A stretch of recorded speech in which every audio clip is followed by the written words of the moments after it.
If only they knew. The hub for young business minds. Yes, people, it's Ted Lawlor, and welcome back to another episode of the If Only They Knew podcast. Today, we're joined by Manny Tsakanika from Aremti Skincare, who speaks about starring in Magic Mike, dedicating his brand to his late sister, and the importance of staying in shape both physically and mentally. So if you want to learn how to attract your dreams while staying grounded, this is the podcast for you. So my name is Manny Tsakanika. I'm 26 years old. I'm a dancer, actor, model, and business owner of Aremti Skincare. Brilliant. And that basically means you're very successful, and it seems like you're living sort of the dream of most people, but probably the dream of yourself as well, which we'll dive into a bit later on. But before we do that, who were you before all of this? Because obviously, based on what you said there and what you do, we can only assume, we'll dive into it later, we can only assume you're confident and you're sort of happy with your position. Again, that's a complete assumption we'll dive into later on. But before all of this, before everything happened for you, who were you? Were you a confident person before? Were you good at school? Did you have to sort of grow into who you are now? Yeah, who were you before all of this started to click into place? It's been a journey for me, to be honest. I haven't always been kind of what you see now. It's taken me time to get to where I am, and it's taken me, a lot of ups and downs. Yeah. I wouldn't always say I was the most confident kid. I was definitely sort of outside kind of what school kind of puts the box into, if that makes sense. Yeah. I was always doing my own thing. I was sort of like the focus of school for me, it wasn't for me, if that makes sense. My brain just worked differently. I was a bit more active. Like I sort of just thought the world was more than just what they were teaching us. Yeah. But I am glad you said that though, because a lot of people that come on the podcast, they especially the last few guests, they've all said that, like they felt out of place in school.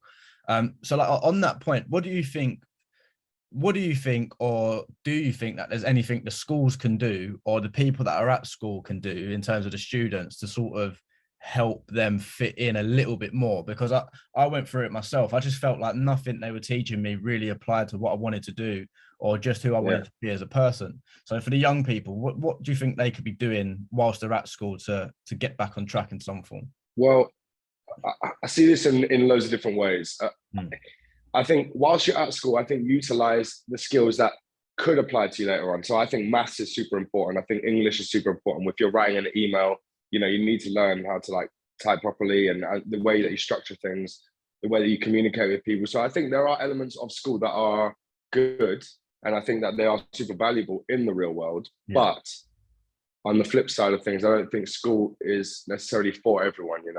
I think that, but it is hard. I get it from a school's point of view to have, however many kids, and everyone's trying to do something different when you have to, everyone has to fit in a certain curriculum or whatever. Yeah. So I get that is difficult on their behalf. I also think that, if you see a kid with loads of passion or drive for a certain subject, I think, maybe kind of show them at different avenues that they can explore, even if it is in their spare time, just so at least they can, focus on that ticking over in the background, as well as having school that, that I understand that they have to go to. Yeah. Did you have any role models then that that taught you what else you could be? Because like you said, school wasn't really sort of shaping you into who you wanted to be. So what was it that gave you that realization that, oh, this is possible to be able to go down a route that's completely separate to what I'm being taught? Was it a role model, or was it something else that to be honest, I didn't know it was possible. That's why for me, sat here and speaking to you about it is like, a part of the dream, for me to sit here and go, I made it this far, and anyone else who wants to as well can do the same, is, something in itself. I just, okay, there was role models along the way, and I looked up to people for certain things, but I think what I had in my mind and what I wanted to achieve in my life, I didn't see anyone else doing or do it, like achieving. So I was like, okay, I'm going to take different elements of people's lives and what they've done and accomplished, and make it kind of my own. Yeah, that's it. I'm glad you said that, because that's something I've been thinking of a lot lately, in terms of like I heard Tony Robbins first say it, and it sort of opened my eyes to everything. He said success leaves clues, and I guess it's similar to what you said. Like once you see someone doing something, you say, okay, yeah, that sounds good to me. I didn't know that was sort of possible. Then you can also rewind their sort of journey and look at the steps they took, isn't it? So did you have who were the role models that, like, I know you said initially you didn't have many role models in that sense, but did you have any role models in a more recent time that you look up to? Because just like you said at the start, you're on stage, you're an actor, you're in the performance world and now the business world. So is there anyone you look up to in a more recent time? Um, Channing Tatum.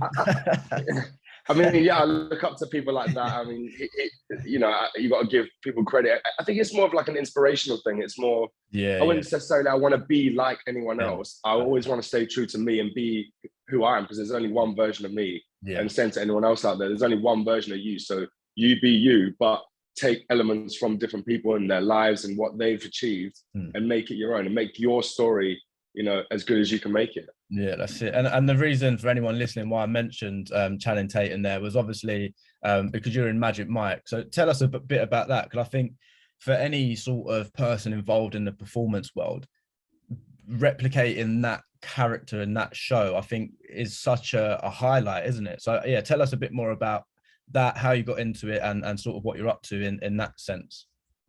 So I auditioned for the show in 2018, and oh no, sorry, that's a lie. Oh, is it 2018? I think we started rehearsals at the end of 2018. Yeah.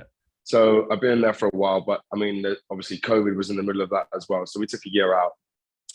But there was like a 3-day audition, and they kind of dissected you, and not literally, but as in like as a character, as a person, as an artist. And they sort of were like, okay, we want to see everything you can do, like, you know, how you conduct yourself as not only a person, but as a dancer, as a character to be on stage. It's very intimate, the show. So you don't just come and watch show, you kind of get an experience. Yeah. And I had to learn a lot of things about myself and the way that I would perform on stage, and how my character kind of is getting portrayed to the audience, if that makes sense. Yeah. We get really like close and personal, you know, learning how to like lap dance a woman, for example, was a new skill in itself. You know, I don't know many people that can just get up and just do that. So that kind of thing, and not letting a lot of things phase you. I see a lot of things, you know, throughout the show and my whole time there that, you know, would shock a lot of people or surprise people, like, you know, but you just got to kind of stay focused, stay in your lane, get on with your job, and do that. How did you get like you said, you had to do a lot of things in terms of stepping out of your comfort zone and stepping out what you're normally used to and learning new things. How did you build that confidence up then? Or what gave you the confidence? Because for me, stepping into certain things, I think, you know what, I haven't had the experience in this, but I know if I really take that sort of deep dive into something so difficult now, it's going to give me so much experience to get to where I actually want to be in the future. So what gave you the confidence going into such a multifaceted role? I can't lie, I was nervous. I'm not gonna sit here and say that I was confident to walk in and be like, yeah, this is easy, because it was nerve-wracking, you know. It's just one of those things that you kind of grab it and you go, I'm going to do my best, and I'm going to learn a lot along the way. I'm going to also see how other people do it. That, you know, I'm working with a great team of people, including Chan, that, you know, kind of take you on the journey and like teach you step by step, you know, how to connect with the audience and make it something special rather than just a show. Yeah. So like that was just like a step-by-step thing, and it was just learning things. You know, I'll see a different thing here and there, and I go, okay, that was new, cool. I've now experienced that. I've taken that and on to the next. Yeah, and you mentioned it there. I guess Chan is Channing Tatum, right? Yeah.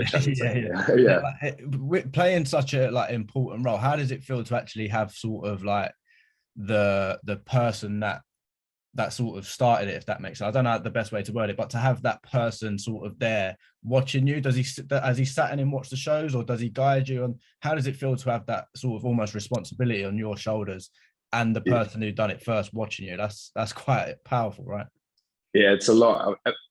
We met him first time in rehearsals, and he was there. He was like kind of showing us, you know, try this, maybe do this, maybe do that. And I think for me, it goes further back than just the Magic Mike films. It goes back to like Step Up. I'm not sure if you've probably seen it, but for me, like as a dancer growing up, I looked and I was like, wow, like that's the kind of stuff that I want to do. And then to go full circle to now be in a job where he's my boss is almost like, you know, whatever I kind of manifested in that moment then has come to fruition, and it's right in front of me, and he's my boss. I can communicate with him. He tells me like what he does and doesn't like, and we kind of just go from there and build this relationship and make the show as best as we can. Are you a big believer in that then? Because that's exactly what I was thinking just before you said that magic word of manifestation. I was thinking like, if you had that sort of your eyes set and your intentions set on that certain area and that certain sort of industry and like type of performance, and then it sort of found its way to you and you found it halfway as well. Are you a big believer in manifestation and sort of attracting things to you, or what's your take on that?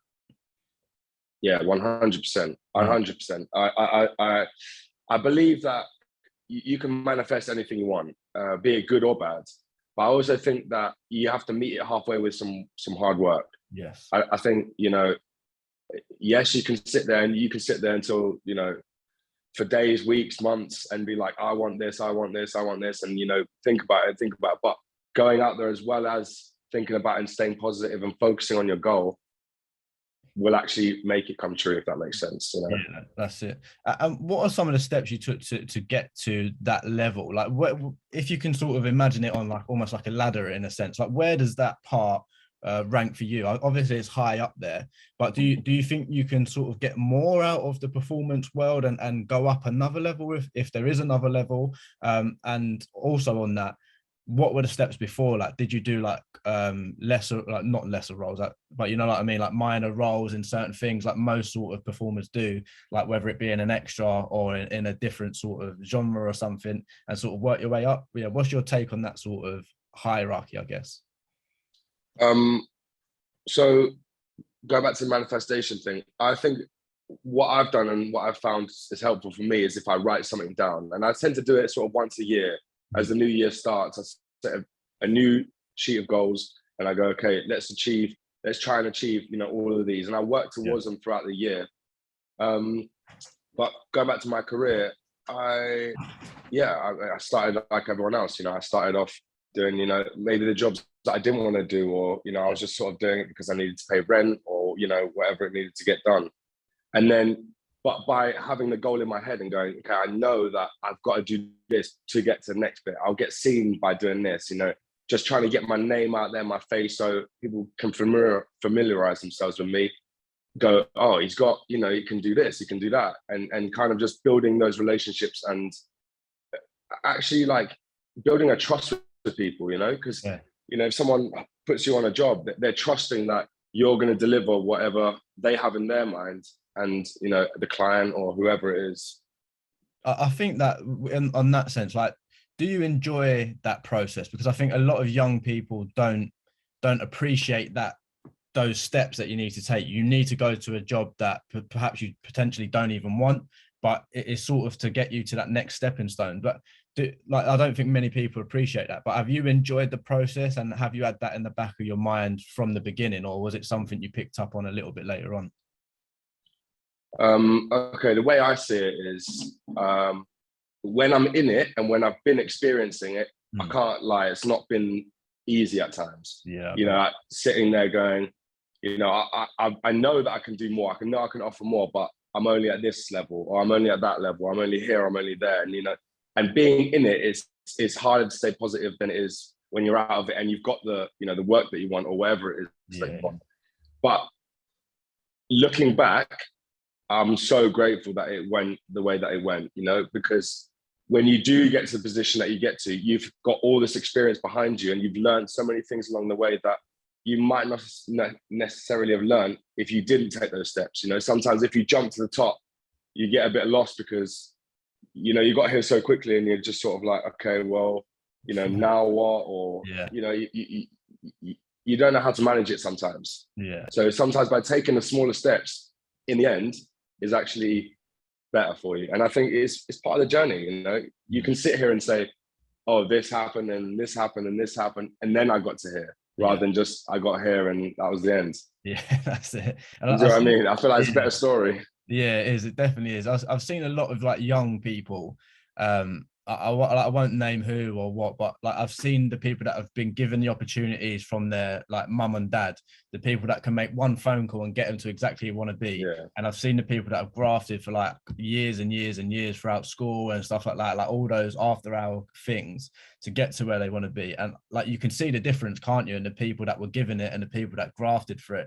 Because like you said, the people that were given it were sort of like, oh no, I've sort of reached my max already. What do I do with it? But on that point as well, like I've mentioned it earlier, and I made the assumption: are you living your dream, or what's your sort of thoughts on that? Because I obviously made the assumption earlier that it seems like you're living the dream. But in your perspective, are you living the dream or your dream, whatever way you want to take that?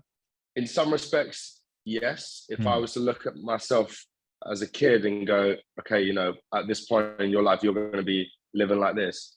I can't lie, I have it good. Like, you know, I've worked to get here, if that makes sense. So like everything that I've got now, I'm like, okay, cool. Like, but to say that I'm living the dream is almost like I've achieved my goal, which I don't agree with. I think if you say, oh, okay, I'm done now, like I'm living the dream, then there's no room for anything else, you know. Whereas for me, I'm like, I've hit goals along the way. You know, I've hit this goal, I've hit this goal, but the end goal is way further down the line. Yeah, it seems like you're a creator in that sense. Like you visualize where you want to be and you work out how to get there, and you enjoy the process most importantly.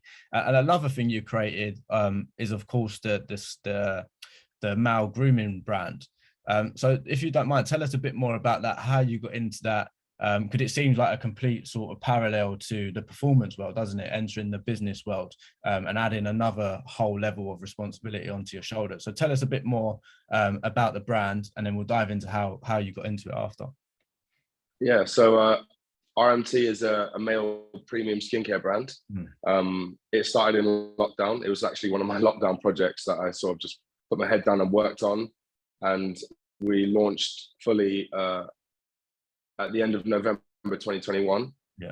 And yeah, it's all natural, made in the UK, vegan, cruelty-free products that I've made and created, and I want the world to kind of have. If you don't mind, then tell us about how you got into it, if you don't mind. I think it's such a powerful story, like who you named the brand after and why you created it. If you don't mind, if you could tell us more about that, that would be I think very powerful for everyone to hear.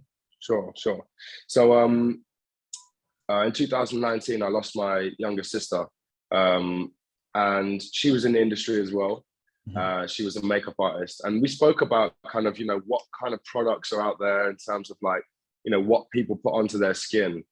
And after discussion, we sort of realized that there was a massive pocket of male grooming that wasn't being addressed, whereas I felt like the female market was completely saturated with, you know, there's products for this, but no one ever spoke or mentioned the guys. So after she passed away, I thought, you know, I'm going to continue that legacy, and I named the brand sort of after her initials, which are RMT. I made it into a word, and then put my head down, put some products together, created the packaging, and made a brand kind of for her and for guys. That's so powerful, and I applaud you for doing that, man. I think that's anyone that sort of takes a negative experience or situation and spins it in such a way and sort of harnesses that power. That's sort of very sort of applaudable, and I think everyone listening will sort of applaud you for that. But two, does that give you so much energy when you deal with the brand on a daily basis? Does that give you so much energy and sort of passion, knowing why and who you started it for? Yeah, 100%. It's a drive that's sort of internal that I can't be stopped, if that makes sense. Because I felt like if it was, because with my busy schedule as well, it's hard to balance them both. Yeah. I've got a great team of people that help me as well. I outsource a lot of things, and that's kind of how the brand is evolving. If I was trying to do everything by myself, there's no way I'd be able to get anywhere, you know. Yeah. But having that drive behind me and having, you know, the goal and knowing where I want to take the brand and how I want it to look is is just a drive internally that can't really be stopped. Yeah, that's it. And did you have that sort of visualization for the whole brand then, in terms of the visuals and everything very specific, like you mentioned there from the very start? Because it's a very minimalistic brand, and it seems the focus is more on the quality of the actual product and the products itself rather than anything else. Everything else is so clean and sort of what's the word? Is it meticulous? I think the word is. Yeah. Did you have that conscious vision going into it from the very beginning? Yeah. To be honest, the reason that the branding and the packaging is so simple is it's literally just the word with like a few orange diamonds. Yeah. Like it's nothing. It's very simple, the packaging. And the reason I did that was because I didn't feel like it needed to be anything jazzy. I didn't feel that, like, you know, it didn't need to be anything fancy, you know, with colors and this, that, and the other. It just needs to be something simple that you can see in your bathroom, looks nice, it's kind of out the way, you know. And the main thing is actually what's in it, like you said, which are the ingredients. And that's really why you're sort of buying the product, you know. Mm-hmm. You're buying the product because you know it's good. So the outside is just what the outside looks. I just wanted to make it as simple as possible. Yeah. And that's just how I saw it. Yeah.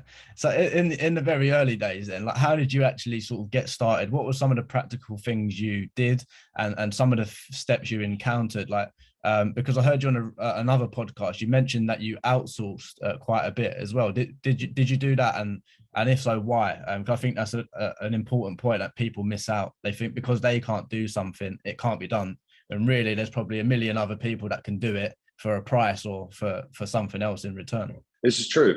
You know, you're only one person. Yeah. And I feel like, you know, you might have all the time in the world, but at the same time, you know, things move at a pace and you've got to move with it. So if you're not if you can't do everything, it's okay to ask for help. It's okay to reach out to people to go, you know, could you write me some ideas about this? Or would you mind, you know, finding a graphic designer to do like the logos, or like, you know, just reaching to different people and understanding like their point of view and opinion. You don't have to necessarily take it, but you can listen and go, oh, I didn't think about that. Or like, I really liked your view on that, you know, maybe take that or don't take it. It's sort of up to you. What, on that point then, like you said, you started off by yourself. What has been some of the biggest challenges you faced in terms of building the business? Because I know how hard it is, and I know how sort of hidden some of the challenges are. Even though you may think you've got it sort of locked down, one day you wake up and you think, oh no, here it is, like one of the biggest challenges we face yet.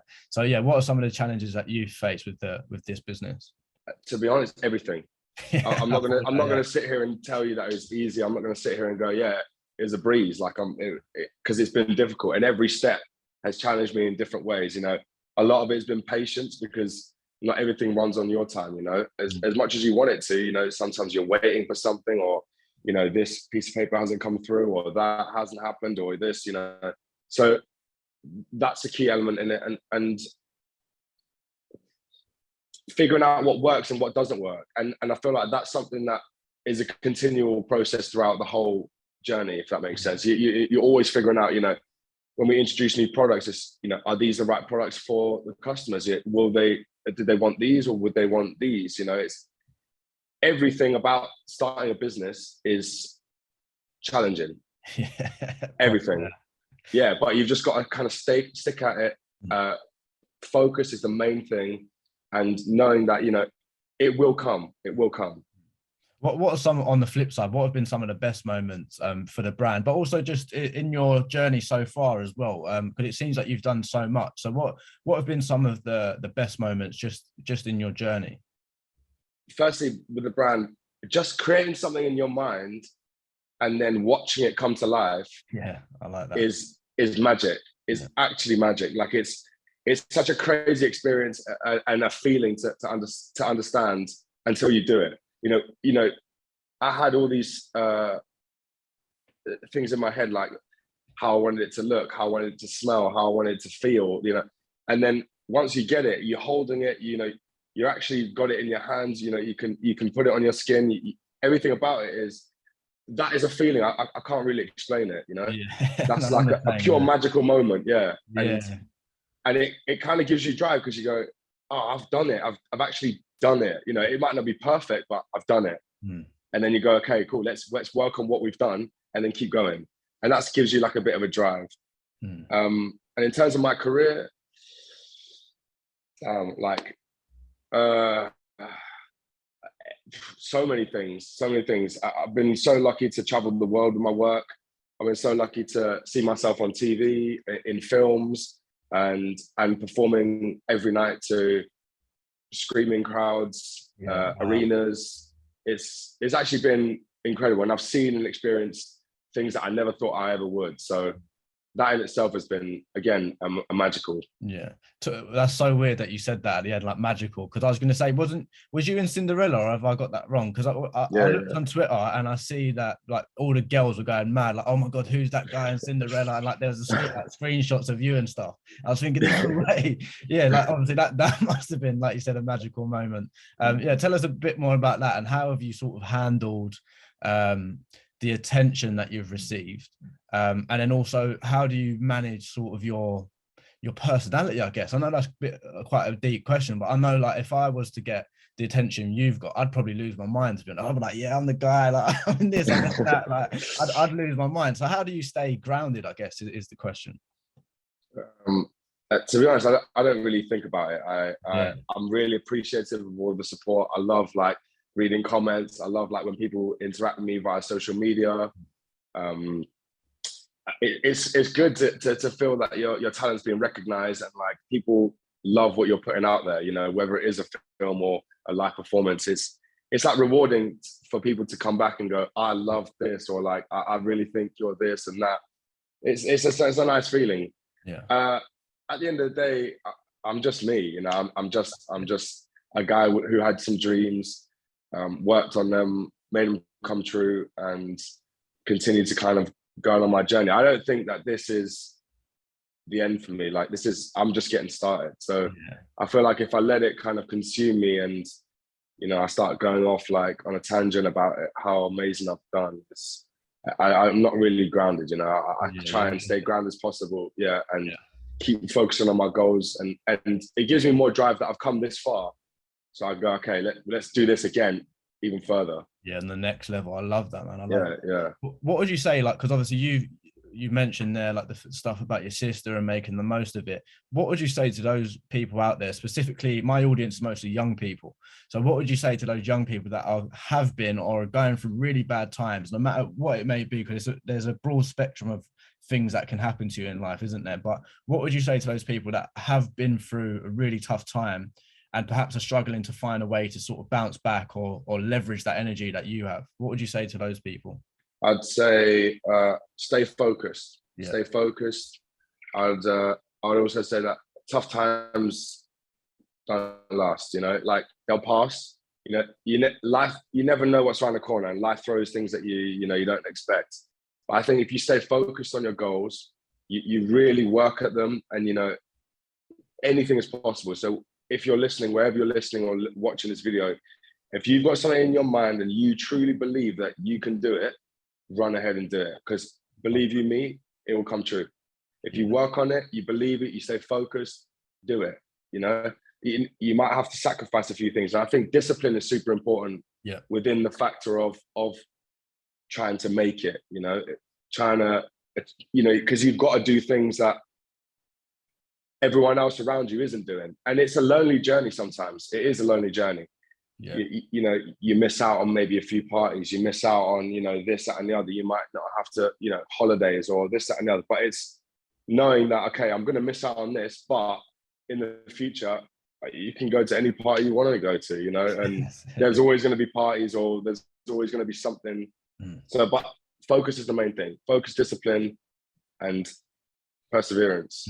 Yeah, there's a lot of distractions out there, aren't there? You mentioned obviously before about staying grounded on sort of more of a personality level, but how do you stay grounded in terms of like your actual mental health and physical well-being? Because am I right in saying you do a load of shows a week at sometimes, and obviously everything else you've got going on? So how do you sort of stop yourself from burning out and like you said, staying focused? How do you actually stay focused and switched on at all times? Because you do so much. So how do you manage all of that? For me, I try and find what works for me. And this is different for everyone. I like being alone sometimes, you know, and sometimes if there's so much chaos going on around me, whether it's work or the business or something else, I just need like a set. So I'll kind of, you know, go home, take time for myself, you know, think about things, really write some stuff down, be like, okay, cool, take a deep breath, have some early nights. Eating good food is super important, as well as drinking loads of water. You know, all those things are cliche, but it's actually so true. You know, your brain can't function well if you're not, you know, doing those things. Yeah. So those things are super important. And also just taking time for yourself, because if you're not mentally in the right state of mind, you can't move things along the way that you want them to be moved along, you know. And that's why I like the idea that you've got the skincare brand, because it does, like, after speaking to you, you can see how it ties into your mindset and your actual daily routine. Because I think it as well, like I use like bio oil and all like creams and moisturizers every day, and I try and sort of stay on top of how I look, and that also impacts how I feel and vice versa. So I think that's really important. But before we go on to the final thing, can we do a little quick fire round if we can, just to sort of understand you on a more different and perhaps random level, on a new level. So the first question: do you have a morning routine that fires you up? Talking about how you sort of take care of yourself on a personal level in terms of your appearance and your well-being. Do you have a morning routine? For example, I do breath work and cold water stuff. So yeah, would you have a morning routine? Yeah, so I wake up in the morning and I have a glass of water, a whole pint of water straight away. Yeah, on So empty straight stomach. away, rehydrating my body. I'll jump in the shower and I'll start it off as warm, and then just as I'm about to get out, I turn it super cold. Yeah. And that kind of just wakes my body up, my brain, and just kind of gets me feeling like kind of ready for the day. I'll obviously do my skincare straight after, get myself ready, get myself dressed. I tend to have a coffee in the morning as well. Yeah. And a nutritious breakfast. So whether it be, you know, fruit or some oats, maybe with some yogurt or something. And I feel like, and then after that, I'm sort of ready for the day. Yeah, that's it. Yeah, that's what I like to do as well. Stay fueled and stay fit as possible. Do you have a favorite entrepreneur or brand, either or perhaps both? Yeah, who's someone you look up to as a brand or entrepreneur? No one specifically is an entrepreneur or brand. I like different elements of different people's work. Yeah. So I like maybe some people that stay necessarily in the background, but also have created a brand out front for everyone that looks amazing. And the people that are really involved with their brands as well, I appreciate. No one in particular that comes to mind. Just like I said, I've met so many people along the way that I've taken sort of little bits from everyone and gone, okay, I'm going to now try and make it my own. Yeah, that's it. Success leaves clues, doesn't it? What is one thing you're proud of? Because obviously you've had a remarkable career and a remarkable journey as well, just in your personal life. Is there one thing you look back on and say, you know what, I'm actually proud of myself at that moment? I'm proud of myself for never giving up. Yes. Never giving up, even when times were tough. I remember being a kid and telling people, you know, I was going to be a dancer. I'm going to be a dancer. I'm going to do this. You're going to see me on TV. And everyone was like, yo, this guy he has no idea what he's talking about, you know? Yeah. And now actually seeing it through and sitting here and going, I told you I was going to do it and I did it. Or, you know, saying I'm going to start a business, starting it and then doing it. Being proud of myself, I think is one of the main things there. Like just never giving up and staying focused. I love that, man. And the final thing, obviously my show is called If Only They Knew. Is there something that you wish you knew at an earlier stage, whether it be your career or just your personal journey? If only they knew, if only I knew. If only I knew. Not really, to be honest. I think just go with your instinct. Just go with your instinct. The world is yours. Like there's not like no one can ever tell you anything, you know? Yeah, the world is yours. Go and grab it by the hands and just do whatever you want to do to the best of your ability. Focus and run it up. Yeah, and I think that goes hand in hand really with who you seem to be as a creator. You sort of go through and you know what you're doing almost, and you can listen to your gut because you've got that full vision. Tied in with that, then the very final question: what is next for you in terms of yourself? the brand, the performance and stuff like that? And also, what do you want your legacy to be on a personal level, if you want a legacy at all? For me personally, my career, what's next? I don't know. There's loads in the pipeline, loads of exciting stuff.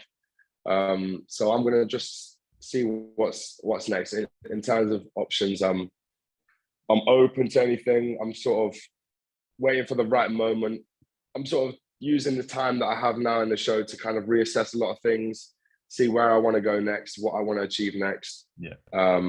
So in terms of career, not sure, but I know it's going to be exciting. I know it's going to be good. Yeah. For the business, I want to keep expanding it. I want to get more guys. We want to expand sort of, internationally. I'd like to introduce some new products at the end of this year, and I just keep getting it to the place where it's the go-to product, it's the go-to brand for guys, where they go, there's no sort of hidden things around it. It is what it is.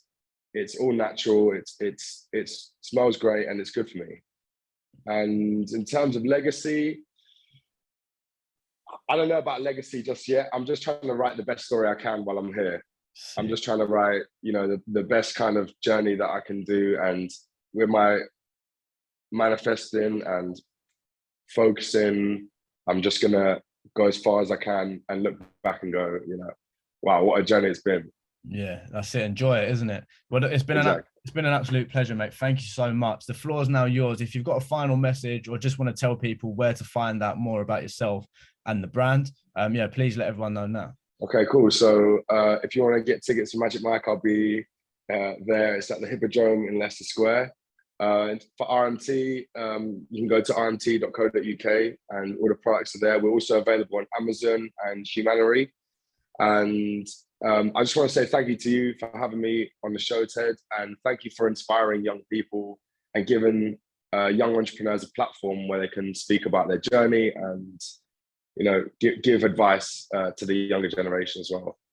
And also, before I go, I'm going to send you some products so you can give them out to your listeners and your viewers, and you can do whatever you want with them, okay? Brilliant. Thank you so much, man. I really appreciate that, and I appreciate the kind words as well, and most importantly, your time and the advice you've given today. So thank you so much. Thank you so much, Ted. Thank you for having me.